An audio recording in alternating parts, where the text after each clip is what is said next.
Hello everyone, I'm Mykola Mirsnichenko, a senior Android and KMP engineer, and welcome to my channel. In this video, we will do a migration of a KMP application to Android Gradle Plugin 9.0. As you might have heard already, it's a pretty big upgrade and there are a lot of changes, but don't worry, we're going to take everything step by step and I'm going to explain things along the way.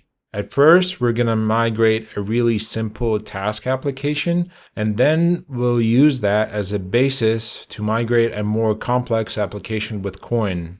Now, I have to give credit where credit is due, and I think JetBrains did a wonderful job building a guide for us to follow in this migration. So we're not going to reinvent the wheel here, and I'm simply going to follow their guide, and then I'm going to explain certain things along the way that might not be as clear in this guide. All right, so let's start. All right, first let's start off by inspecting the application that we're going to migrate. We have a really simple task application here, basically just a list of tasks, and then we can inspect the details here. All right, so if we look into the code, there's nothing complex here. We have our UI for to do, the app.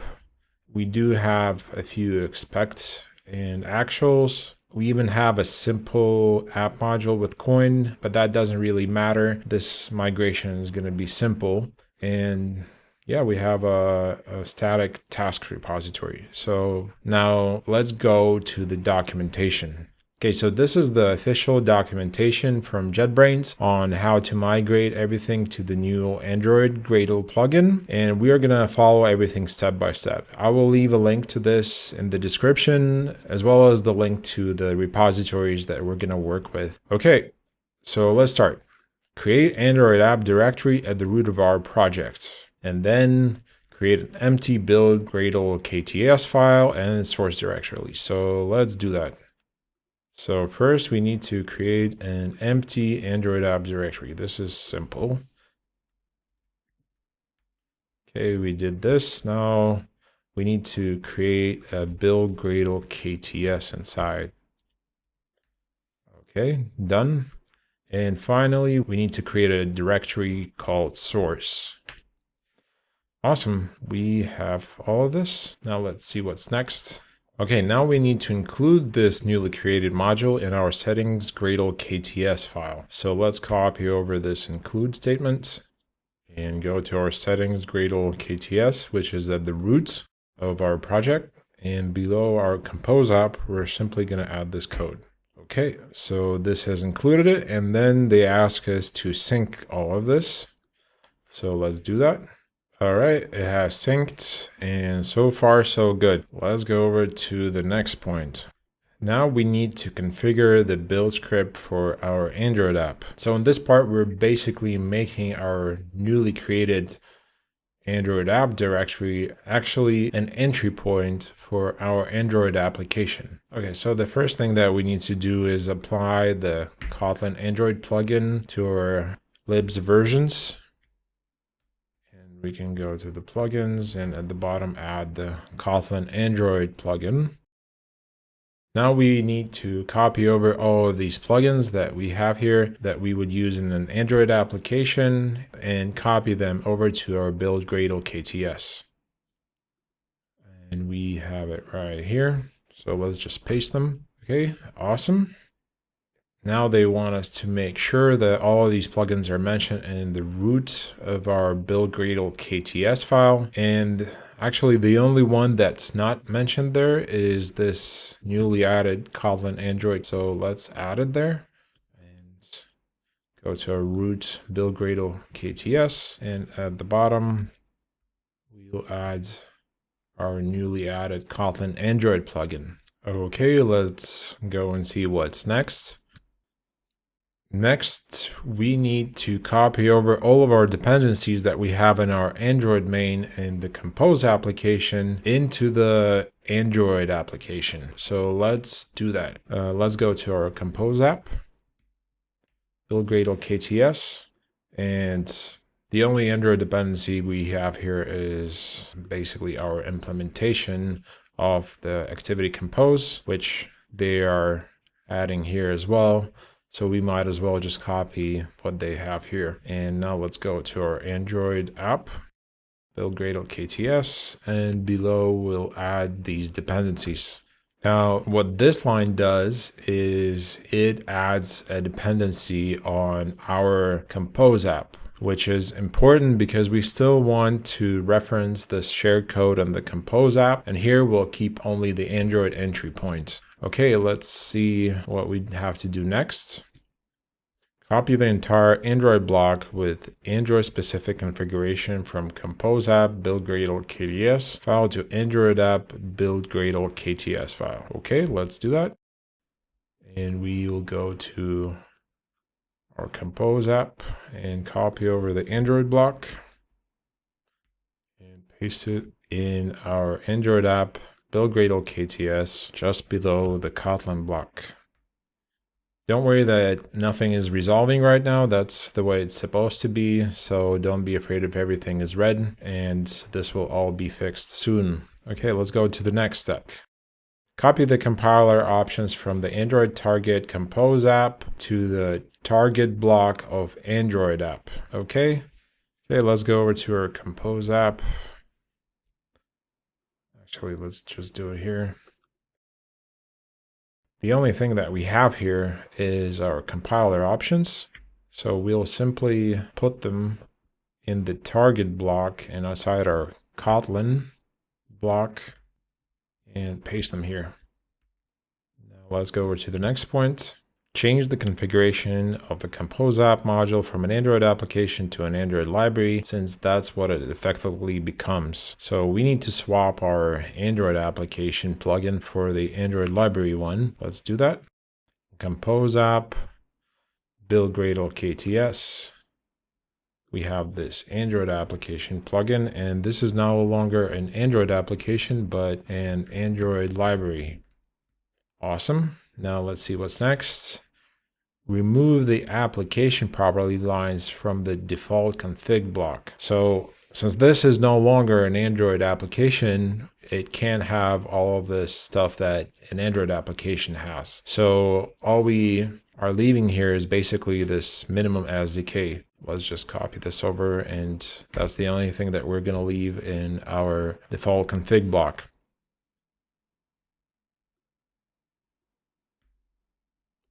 Okay. Next, they want us to Gradle refresh this. And you're going to encounter this one. So this is the only thing that you'll need to import actually. Just choose this Gradle DSL and try to refresh again. We don't need the UI tooling preview here, so I'll just delete this. All right, awesome. So we have synced our Gradle files. Now let's see the next step. Okay, we have configured our build script for the Android app, and now we actually need to move the code to our Android entry point. So the next step is move the code and run the Android app. Here it's basically saying move things like main activity to our entry point, which is our newly created Android app, and all of the expect and actual declarations must remain in the sources of the Compose app or our Android main. Let's do that. All right, we're going to take everything that's in our Android main, and we are going to copy it over to our Android app source. Okay, and we can actually rename this to just main, because this is not Android main now, it's just simple main. All right, we have our main activity here, which is our Android starting point. And this one actually we have to delete because this is an actual that is supposed to stay in our Android main. So Android doesn't know anything about this, and we need to remove it and keep only the code that is referring to the Android entry point. Okay, great. Let's refer back to the documentation. So we did this, we extracted our Android main, then we moved our entry point main activity, we left our expect and actuals where they're supposed to be, renamed our Android main to main. If everything is configured for right, file work and the code compiles, we can check that. Seems like everything is resolving. So this step right here is intended in case we're experiencing any error and we don't get the Android app configuration. In our case, we do, so we don't need to do this, but in case you encounter any problems with that, go ahead and follow these steps right here. Okay, start the new configuration and make sure that the app runs as expected. All right, let's start it. So we switch to our Android app configuration and let's launch it. Yay. All right, it seems like our Android entry point works just fine. So let's continue on with the migration. All right, you can pat yourself on the back at this point. You did a good job, but the bad news is we're only about halfway through the migration. So let's press on forward. Okay, the next big step is configuring our shared module to use Android-KMP library plugin. So first things first, we need to copy over any dependencies that we have, and this is the new Android Multiplatform library plugin, and we'll copy it over to our libs versions. All right, we have this. And now we have to apply this plugin instead of our old Android library in the Compose app. Let's go over to our build Gradle Compose. And we'll apply this one instead of the Android library plugin. All right. And we have to also copy over this line to our root level Gradle QTS, so this plugin doesn't apply to all other modules that we have. And we will paste this here. And we can remove our Android library plugin here. All right, so now we have to apply the changes that come with this new plugin, and we have to switch from our Android target to this new Android library block. So let's do that. Our Compose app, we will switch this one over to the Android library. And here, make sure to specify your namespace. This has to be a namespace that you have in your Android app, and we will modify this so that there is no conflicts later on. And also make sure you don't forget to copy over this part right here, as your Android app will crash without this Android resources lambda. Okay, remove the Android block in Compose app. Okay, in the dependencies block, replace debug implementation with Android runtime class path because we won't have build variants anymore. This means simply swapping this for Android runtime class path. And then build and refresh your Gradle. Check that the Android app is running as expected. I recommend doing a thorough clean here by deleting everything build related and rebuilding that from scratch, as you could say. So you can select all these build folders and the Gradle folders so that there's no caching or anything like that, and delete it. Okay, great. And then invalidate cache and just make sure to restart it.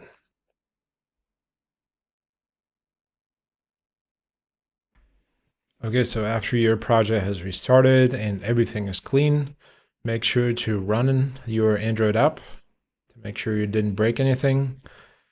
And yeah, it seems like our app started up, so we're good so far. And now for the last step. All right, we're in the final parts of our migration process. So this is the actual part where we update our Gradle plugin version. And first thing is we can delete our Compose app configuration since we're not going to need this anymore. Okay, then we can update to Android Gradle Plugin 9.0.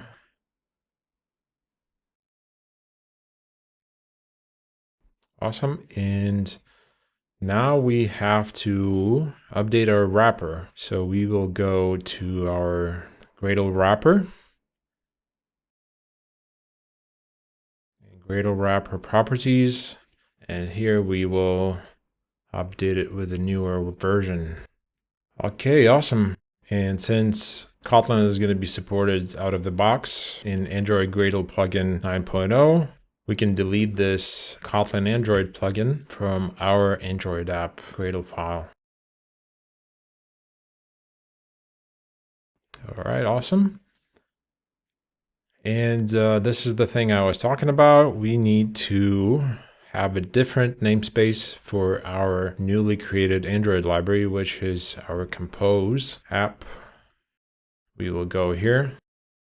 And this is the namespace for the Android app. And I'm just gonna append something to it like Compose app library so that we have different namespaces and no conflicts. Okay, now we can finally sync and check if everything works. Okay, it has synced. Now let's try to build our app. Awesome, the Android app launches, no problems there. We have extracted the entry point to our Android app, and now we can do some cleanup in our Compose app Android main. So we can actually delete these Android specific resources since they reside here now in the Android manifests. And in the Kotlin, we only need this back nav vector, and we can delete the main activity since that one is an entry point in our Android app. So essentially the only thing that's left is our actual here. So let's make sure we didn't break anything and restart our Android app. All right, awesome. Everything seems to be in order, and we can actually do some cleaning in our project level build Gradle file, like deleting this Kotlin Android from here, and we can sync. I always build the app quite often to make sure I didn't break anything. And it seems like we are good. Okay, so this has been a migration of a KMP app that doesn't have any platform-specific dependencies. It doesn't have Koin or any platform-specific modules. And now we're going to migrate an application that has Koin and platform-specific dependencies and modules. And if you want to learn more about KMP, I welcome you to check out my KMP for Android developers course, and I'll leave a link to that below. Now let's go on to migrate this app with Koin and platform-specific modules.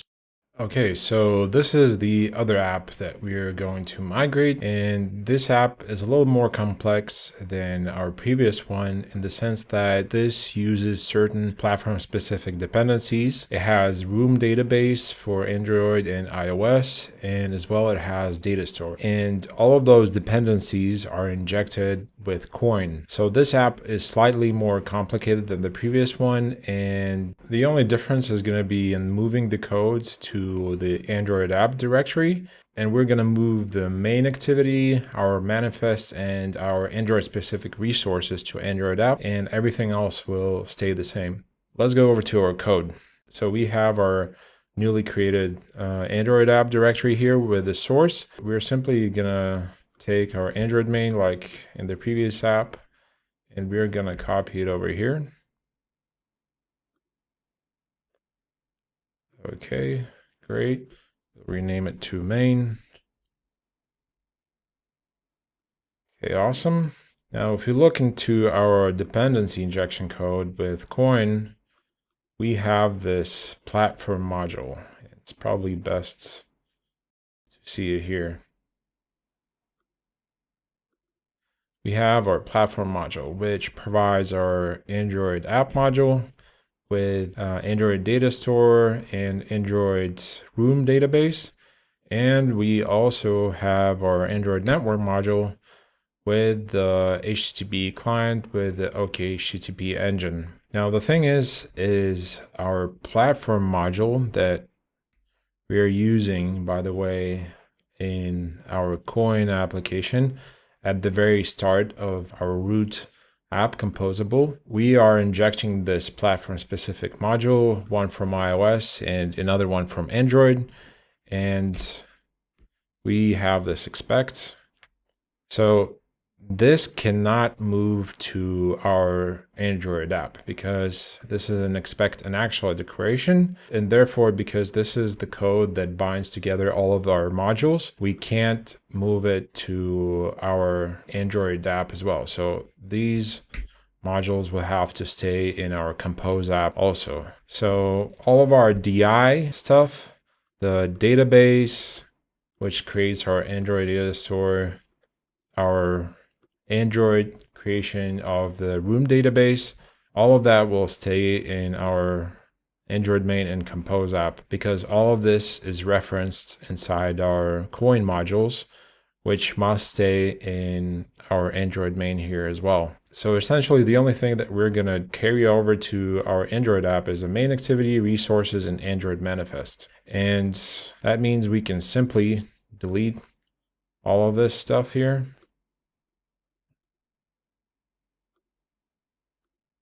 And after we have deleted that, we need to do some cleanup here. We will remove our main activity, resources, Android manifests. All of that right now is not needed here. And everything else stays. Okay, so let's try to launch this app now. All right, it seems like our app has built and it fetches everything okay. Everything is working fine. So the final view is this. We have the entry point in our Android app and everything else DI related stays in our Compose app Android main. And that's pretty much it. That's how you migrate to the new Android Gradle plugin. And I hope everything is going to go smooth for you guys. And if you have any questions or suggestions, please leave them in the comments. I will take a look at all of them and try to answer your questions. And also, if you really want to expand your knowledge and dive deeper into Kotlin multi-platform as an Android developer, you can check out my course that's going to be in the link below. So thank you guys for watching, and I'll see you in the next video.